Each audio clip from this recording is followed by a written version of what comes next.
Hey guys, it's Micah from Sapulpa Times, coming at you with another special episode of the Time Loop here. I am sitting here with the Sapulpa Chief of Police, Mike Reed. This is the first time he's sat in this chair. I wish I could say it was the first time I was in the back of your squad car. That's not true at all, actually. But thanks for being here, Chief. It's good to be here. I appreciate you having me. Trying to break the tension here. You always want to make sure you look good in front of the police. It's better that I'm in your office than you're in mine. That's exactly right. Exactly right. Yeah. So anyway, thanks for coming to my office and for doing this. Something that is kind of, I don't know if making the headlines is the right word, but something that's been causing some concern and some questions and stuff over the last couple of years is the creation and advent and the popularity of the flock camera system. And so we had people that were asking us questions. And then I know you did a presentation not that long ago to, was it City Council? Yes. Okay, and you did that pretty recently, and I actually wasn't able to be there for that, but I knew that we had questions, so I asked if he could come and sit down with me and we could ask him, and he agreed. So I really appreciate you being here to do that, and I would just kind of like to get we'll start from the beginning. So let's start by talking about what flock camera systems are, I Okay. guess. Flock cameras are automated license plate readers. Okay. Anytime a vehicle will go by a camera, it will take a picture of the rear of the vehicle and it will run the tag number through the national system. Hmm.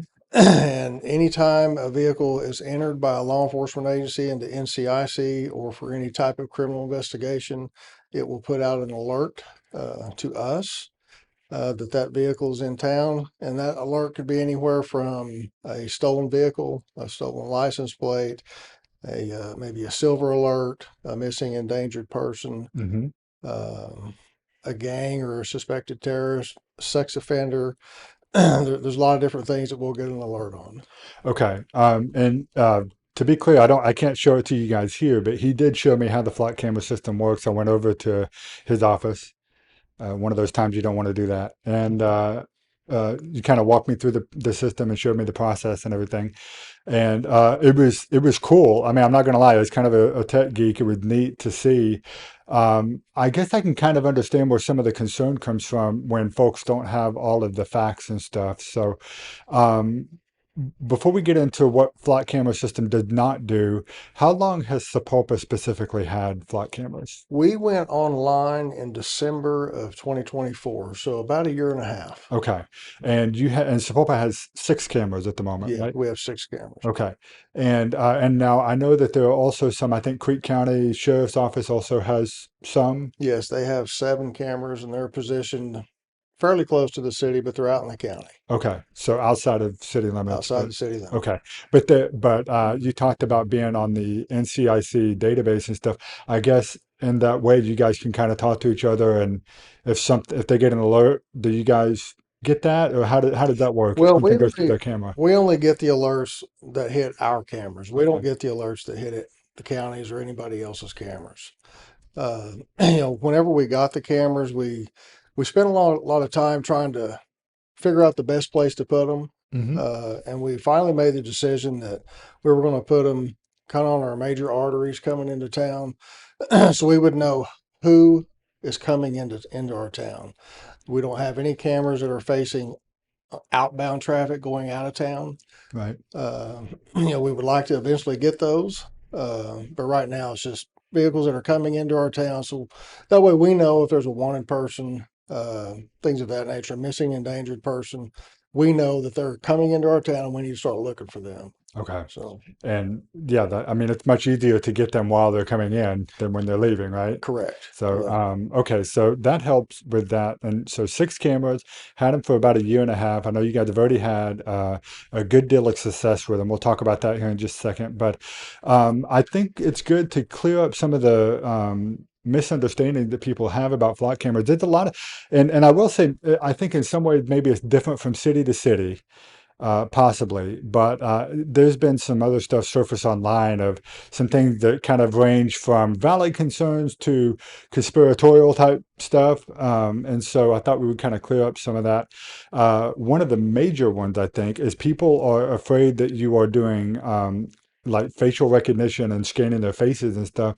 And you showed me that's not the case. Correct. Yes. Again, our the cameras are facing for inbound traffic, Hmm. and the only pictures that are taken of the rear of the vehicle. So Okay. you can't see who's in the car, You can't see who's and driving. even if you could, there's no facial recognition. Okay. But again, it's just a picture of the rear of the vehicle, and then there's a second picture where the system automatically blows up the tag to get a close-up look at the tag. Right. And the third picture we get is just a map that maps out where that picture was taken at, where the camera's located. Okay. So we have three photos that come up with each hit, if you will. Um, an overall picture of the vehicle going by, a close up of the tag, and then a map. Okay. And I've forgotten the stats already, but when we were looking at this the other day, it was something like 1.1 million hits on all the cameras, all six cameras, I think is what it was, right? Right. Well, to date, I looked those numbers up this morning just to Uh-huh. have some accurate numbers. Okay. Year to date, we've had 4,339,499 vehicles pass in total are six cameras. Okay. Now that could be, the same vehicles passing multiple cameras at different times, but Hmm. in the last 30 days, we've had 1,167,204 vehicles pass our six cameras. Okay. And out of those, there's been 359,090 unique different vehicles with different tag numbers. Okay. So you consider that there's 359,000 vehicles are coming into our city on a monthly basis. We only have a 24,000 population. So we have a lot of different cars Coming coming through. into our city. Yeah, that's I mean, first of all, it's good to kind of have those numbers. I think Yeah, from an economic standpoint, for restaurants and things like that might want that. But also, I think that should kind of allay some of the fears that people might have about, the Sapulpa Police just sitting there watching everybody go by or something. Could you explain to me that you don't have the manpower to be able to watch correct. that many cars? Correct. Over a million, 1.1 million cars every 30 days coming into town. I don't have the manpower, or the desire to look at every one of those cameras Right, or pictures to see who it is. Again, all we concentrate on are the hits, and that is all the actual pictures that we get on the hits, because all the other camp pictures that are taken are they're just in the system. We don't know those cars because we don't look them up. you don't get some kind of an alert or anything No, on no those things. alerts. But we'd be getting alerts all day long. You can imagine all the cars. Well, Of course. 359,000 different vehicles in a 30-day period. And the data that is in the camera system, it's completely wiped out after 30 days. So every day there's a day's worth of data being that falls off. Oh, okay, Flock only keeps the data in the system for 30 days. okay, So we have the ability, um, we put our own, if we're investigating a crime and we have a suspect vehicle, but we may have the tag, we may have a partial tag, we may only have a vehicle description, but we'll put that information into the system under, it's called a hot list. So we have to have a crime that we're um, investigating in order to do that. right. All that is logged, is date stamped, time stamped, and the officer has to put in why they're putting that information into the system. Hmm. And it can go back over 30 days and look for that vehicle and confirm a tag, or if we don't have a tag number, it can get us a tag that will allow us to run that tag to develop a suspect in that crime. So, that's why we put those things in there, is just to help us solve crime. Okay, and we've got a pretty big way that it did help. Actually, it was funny how quickly flock cameras became pretty valuable. And I did want to talk about that here in just a second. But you touched on something earlier. It's only stored in the system for 30 days. Um, and I know, like you mentioned, it being on the NCIC database, which I believe is a national crime database, right? Yes. Um, uh, who else has access to this data besides the Sapulpa Police Department?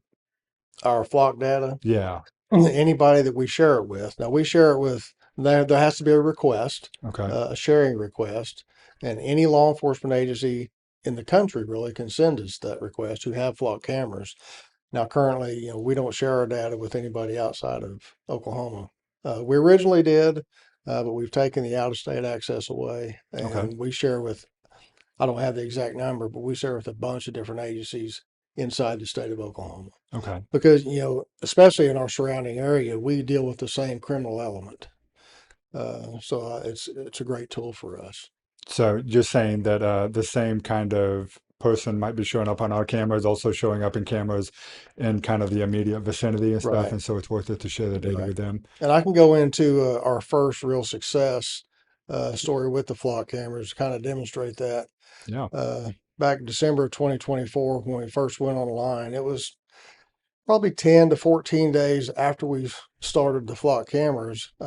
We have a camera located up on Highway 97 right at the turnpike entrance. It sits Okay. right on the corner of the Quick Trip property, and it's facing south. And we got a hit of a wanted murder suspect. And we got that hit, and our officers were close to that area, and they were able to find and stop that vehicle around Mission and Line, which is less than a half mile away. So Right. we got that person into custody pretty quick. It was a female wanted for murder. Okay. And so with that, did somebody else file that as to, hey, we're looking for this person, and you guys got the alert? How did I, that work? my understanding that was a Creek County Sheriff's Office case. Okay. Yes, And so they put the alert in there, like the hot list or whatever you guys correct, call it, I think. correct. And then, so that way it sends an alert to you guys when they go through your camera. Yes, Okay. And that's generally how this whole system works. correct. Okay. Hmm.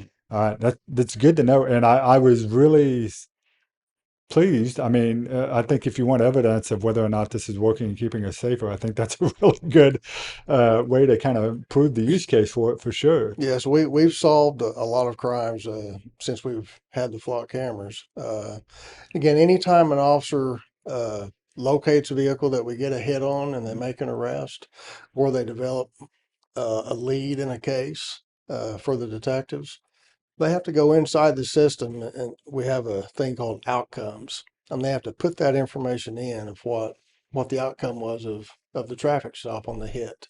So we track all of that, Mhm. and that's required of our officers. So anytime we do have a success, that way we can track the success of the cameras. Right. But I think also it's not, it kind of does away with the idea that people are like anonymously tracking vehicles. I mean, you said like each officer actually has to like put in a request for it and like a Yeah, reason why and yeah. everything else, Whenever we're right? entering data, they have to show why they're entering that, and they have to put a case number, what the case is. Yeah. They can't just kind of willy nilly, Okay.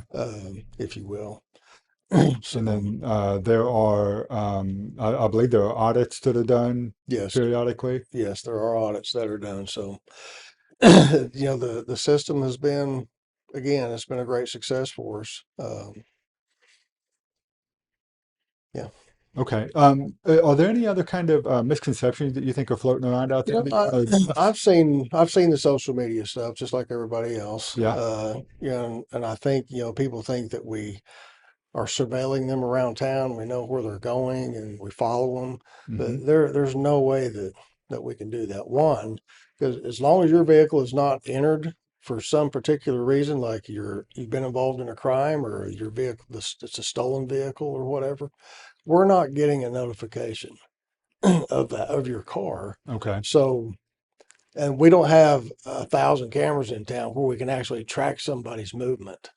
If you drive past one of our 6 cameras, we're going to get a picture of it. Yeah. But if you're not involved in a crime or there's not a reason for your vehicle to be entered, we're not going to know you drove by that camera. Okay. You're not even going to know. Yeah, we're not even It'll going be to in know. the system, but it goes away after 2 years. Well, there's an average of, you know, at least 30,000 cars a day that, at a minimum, that drive by our cameras. Yeah. And we may get half a dozen hits, if you will, And then you still have to investigate every those. day. Okay. And we don't have time to be trying to track the other 29, 30,000 cars that drove by.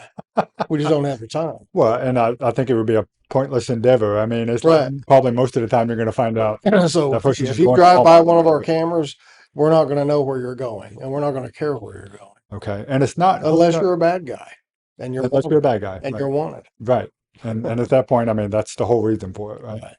Right. The other thing that I have heard, not I don't think this is real widespread allegation, but I think uh, people talk about the surveillance state, and with the advent of like everybody's got a phone and we got Ring cameras and stuff on our doorbells, and I think people are concerned that Flock is not just doing cameras on like the six Flock cameras like you have that are individual, but you guys are also tied into like everybody's Ring camera, and like any moment at any time you can pull up somebody's name or something No, and find out where they're at anywhere in Sapulpa. that is not accurate. We Okay. don't have that capability. Tulsa has a real-time crime center, which is staffed 24/7, and they do have some ability to use residential cameras, things like that, but those people have to give permission for Tulsa PD to have that. Okay. And there's a signed agreement that they do with the police department. We don't have a real-time crime center, so we don't do Okay. that. And so you don't have the ability to like hook into somebody's camera or No, anything like that. no, we I don't. mean, unless they, I mean, usually if it ever happens, it's after something has happened and you have to go and get permission from that person. Right now, and it's been a common practice for a long time that if we do have a crime, we'll go knock on doors and ask people if Hmm. they have, footage that we can get, and we'll get it from them that way. But we don't have the access just to tap into it anytime we want. Right. You're not on your laptop in the squad car, just No, like watching. no. Um, And I will say, there's another thing that, people that I've been hearing and seeing on social media is that it's a violation of constitutional right, yeah, let's talk about that. unlawful search and seizure, if you will, or whatever. But there's we try to follow there's a lot of lawsuits across the country uh, against Flock because of that. And there's only been one case that has actually been ruled on in the federal system. And that was ruled on this past January, January 26th. It's a case out of Norfolk, Virginia. I believe it's Schmidt versus the city of Norfolk. Okay. And a federal judge ruled in January that it does not violate the Constitution, the flock cameras. Okay. So that's one ruling that's out there. We pay attention to that because we don't want to be violating the Constitution. Of course. So we're consistently watching these cases around the country because and it won't surprise me to if a different federal court may rule the opposite way. Well, that's gonna be my question is, does the federal court in Virginia, does that have any bearing on here in Oklahoma? Well, I understand it's a federal court, it but does. Yes, it does. I mean, it's a federal court, so I'm sure eventually one of these cases will have to make it to the Supreme Court to get a yeah. final ruling on it. Uh, but until then, we just have to go with what rulings that are out there. And right now, there's only one, Okay. um, and it said that it doesn't violate the Constitution. Okay. So Um, how, I guess one thing that I meant to ask that I didn't, I forgot to is, how do we pay for these? Were these paid for with the grant money or with the regular city funds, or how did this happen? it was city funds. Okay. Their upfront cost. Uh, I don't have that. It was 19,000, maybe $600, up front, and that included the installation cost. There were $3,000 per camera, so it was 18,000 plus installation costs when we got them, Hmm. and now it's 18,000 annually that we pay for the cameras. Okay. So it's an annual fee. It's an annual fee, and if there's anything that happens to the cameras, Flock, the company, will repair them or replace them as They needed. will. Yeah, Okay. as part of the contract. Is there any desire to get more cameras But going yeah, we, forward? we would love to have more cameras. Just seeing the success that we've had, Hmm. and just having the limited amount, the vehicles coming into town, we would like to get more and even put some, you know, in the interior of the city and uh, on the outskirts going out of town. Okay. You know, Okay. Yeah, it sounds like it's a worthwhile endeavor with it being successful it's as it's just the cost, so it may be a while before we can get more. right. Everything costs money, and Sure. we're having difficulty enough with the budget. Yeah. So Yeah, I get that. Okay, well, that's good. So just to kind of sum up, for those who don't know a lot about flock cameras, the data doesn't stay around forever. It gets wiped off after 30 days. They're very particular about who they share that with. Hmm. Um, and they are only getting pictures of license plates and tags. You're not doing facial Yeah, recognition, no, trying to see the driver, just not tags. following your kid around town or anything like that, unless, that car is involved in a crime Right. or they're being watched for that reason. Um, and I know you guys have, and you did say this too, that occasionally the camera will grab a tag and you got to go and manually like check them to make sure that the alert is valid because it's technology and sometimes the light Right. will hit it right and it won't catch the tag number right. Sometimes the tags may be dirty, and Yeah. so it won't read the tag correctly, or Mhm. at nighttime, the system doesn't read the tag correctly because it's dark. So our people have to look at those alerts Mhm. and check the tag themselves and rerun it if necessary to see. We had a hit a couple of days ago on a stolen, uh, like an ATV, and Oh, it ended up being on a different type of vehicle, and it was the wrong tag. So okay. that happens. It You know, happens, but mhm. that's why you guys manually go and Yeah, follow well, up on they them. have to confirm the tags, as they're stopping the vehicles, and have our dispatch run them just to make sure the flock system was accurate.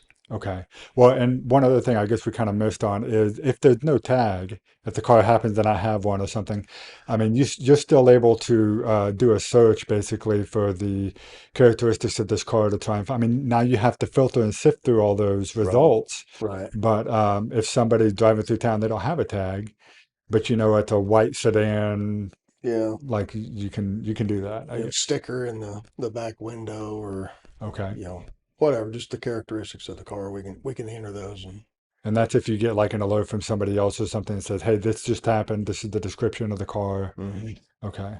So good to know. All right. Well, guys, I mean, the streets I think are a lot safer with the flock camera systems, certainly more so than they were before. I mean, the fact that you were able to catch a homicide suspect within like 10 days of installing the cameras, I mean, that's a Yeah. pretty good win, I would think. So, thank you again. I Yep. appreciate you coming and sitting down. I think that helped. Answer some of the questions that a lot of people have. And if you guys have any other questions about them, send them to us. We'll be sure to relay them to Mhm. Chief or someone over at the police department and get the information that you guys want to know. We Yeah, and have more questions about it. I would like to end with, we're not following people around town. We're strictly just running on the alerts that we get. Okay. Stolen vehicles, and wanted persons. So, again, we get alerts all day long with sex offenders and things, but we want to know where they're at, in case we do have a crime. Yeah. We go, well, this guy was in that area at Hmm. this date and time. Yeah, So, that they become a suspect, right? I yeah. mean, yeah, Hmm. I mean that's what happens. So if you keep your nose clean and everything, you definitely won't have Yeah. anything to worry about. So, well, thank you again, Chief. I You bet. appreciate you My coming pleasure. down. Yeah, it was good. So, thanks for tuning into this special episode. We will see you guys again on the next one. Have a great afternoon, everybody. Bye bye.